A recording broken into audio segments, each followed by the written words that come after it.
Hello and welcome to all my students. And let's begin. Okay.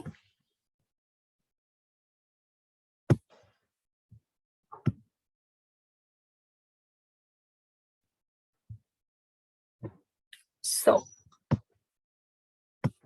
अगर आप बच्चों ने पहली वाली वीडियो नहीं देखी है जिसमें हमने कोल्ड वॉर के एमसीक्यूज डिस्कस किए हैं, so I would request you all to please see that one as well. वो वीडियो भी आपको हेल्प कर सकती है. और फिर आज का हमारा डिस्कशन का टॉपिक है end of bipolarity. Okay, which is chapter 2. So let's begin with the expected MCQ questions.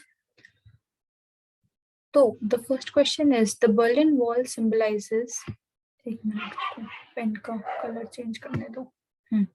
The Berlin Wall symbolizes division between the two superpowers. Now, क्या symbolize करता है the Berlin Wall?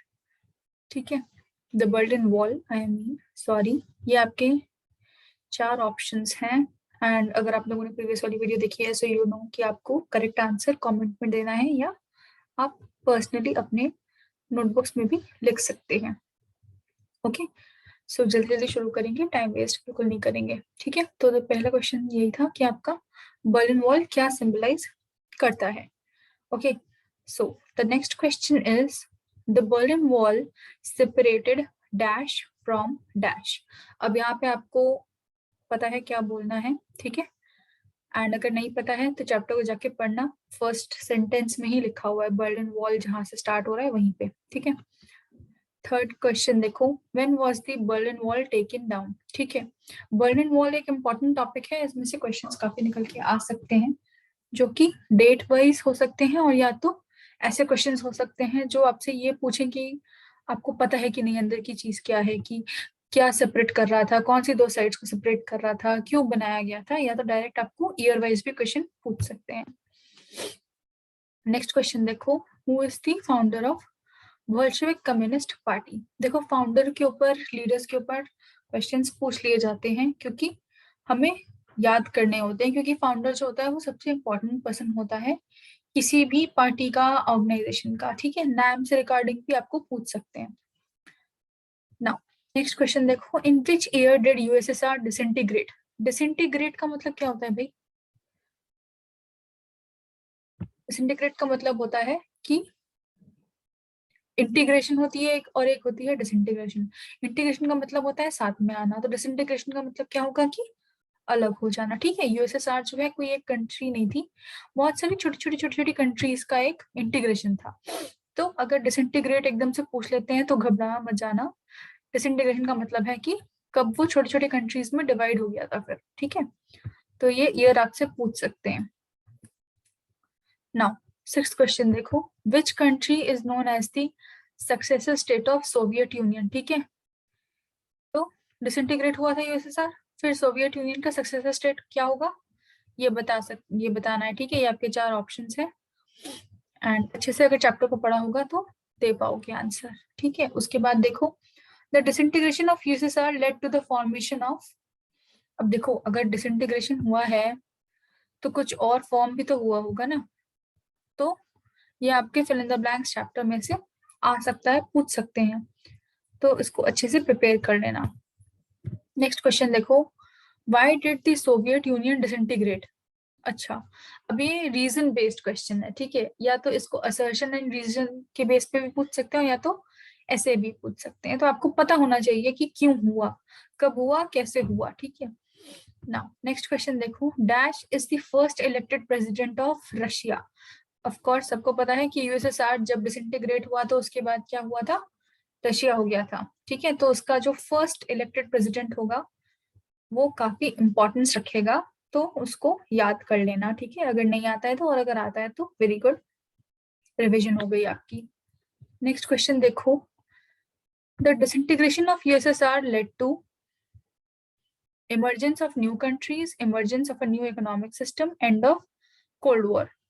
तो इसका correct answer क्या है और आपको क्या लगता है कि क्या होना चाहिए, ये आप बता सकते हो कमेंट बॉक्स में, और अगर कंफर्टेबल नहीं हो तो खुद अपने नोटबुक में भी लिख के खुद ही से चेक कर सकते हो, सेल्फ इवैल्यूएशन भी कर सकते हो। अगर आपको ये डर लग रहा है कि आपको कोई कमेंट में ये कह देगा कि गलत है, ये है, वो है, तो ऐसा कुछ नहीं होगा, ठीक है। फ्री हो बिल्कुल जो करना चाहो उसके लिए, ठीक है। गलत भी हो तो आपको पता तो चलेगा ना कि आप गलत हो, और आप फिर करेक्ट आंसर अटेम्प्ट कर सकते हो।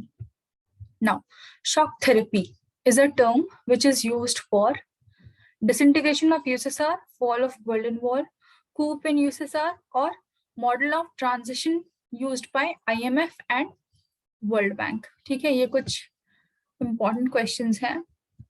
नेक्स्ट देखते हैं FDI मीन्स। अच्छा, फुल फॉर्म भी तो पूछ सकते हैं ना, जैसे लास्ट वाले वीडियो में I gave you a separate page on full forms, यहाँ पे मैंने इसको एक साथ ले आया है और शायद एंड में भी कुछ एक आध डाल दिए हैं, लेकिन FDI मुझे इंपॉर्टेंट लग रहा था तो मैंने सोचा कि उसको शायद 4 MCQs में भी पूछ सकते हैं कि फॉरेन डायरेक्ट इन्वेस्टमेंट होता है या कुछ और होता है, क्या होता है, तो ऐसे कर लेना, ठीक है। Now 13th question is dash is the Russian currency. ठीक है, पता होना चाहिए आप लोगों को ये क्वेश्चन का आंसर। दूसरा क्वेश्चन देखो, which Central Asian country witnessed civil war for 10 years। अब ये भी पूछ सकते हैं कि which Central Asian country witnessed civil war for 10 years, ऐसे तो पूछ ही सकते हो। फिर ये भी बोल सकते हैं कि सिविल वॉर कहाँ हुई थी, कौन से कंट्री में हुई थी, क्वेश्चन घुमा के भी आपसे पूछ सकते हैं। नेक्स्ट देखो, name the countries which are rich in natural resources like oil, natural gas and minerals. ठीक है, इसका आंसर मैं यहाँ पे दे देती हूँ, क्योंकि क्या होता है कि ग्रुप में आपको MCQ में बोल देंगे कि ये कंट्रीज थी और आप कंफ्यूज हो जाओगे, तो इसका बेस्ट वो है कि आप इसको मेमोराइज ही कर लो, ठीक है। सो ये कंट्रीज हैं Azerbaijan, Kazakhstan, Russia, Turkmenistan and Uzbekistan. Okay, confuse नहीं होना, ठीक है, यही है, इनको याद कर लेना। 16th क्वेश्चन देखो, which Eastern Europe country split into 2। अब देखो, तजाकिस्तान, USSR एंड कजाकिस्तान या चेकोस्लोवाकिया। तो यहाँ पे चेकोस्लोवाकिया होगा क्योंकि they were peacefully split into 2, that was the चेक Republic and the Slovaks which are now independent countries.